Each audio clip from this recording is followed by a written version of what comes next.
মাকে হারাবো, নবীর জন্য বাবাকে হারাবো, সব কিছু হারাবো, কিন্তু মায়ার নবীকে গালি দিলে ওই সমস্ত নাস্তিক মুরতাদকে ছাড় দিব মানি না, মানব না, মানতে পারি না, আল্লাহ রসুলের অবমাননা না, মানি না, মানব না, মানতে পারি না, আল্লাহ রসুলের অবমাননা, হায়রে অবমাননাকারীরা রক্ষা পাবি না, মানি না, মানব না, মানতে পারি না, আল্লাহ রসুলের অবমাননা।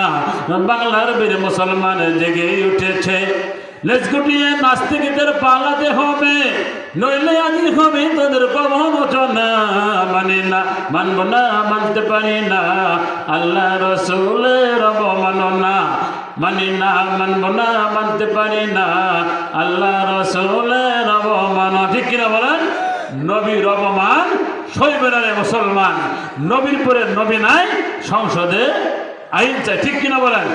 নবীর পরে নবী নাই, সংসদে আইন চাই। শেষ একটি কথা বলবো, একজন নেত্রী নতুন পাখা জ্বালাইছে, সে বক্তব্য বলতেছে যে পুরুষদেরকে 4 বিয়ে করার অধিকার কে দিল? নাউজুবিল্লাহ বলবেন না?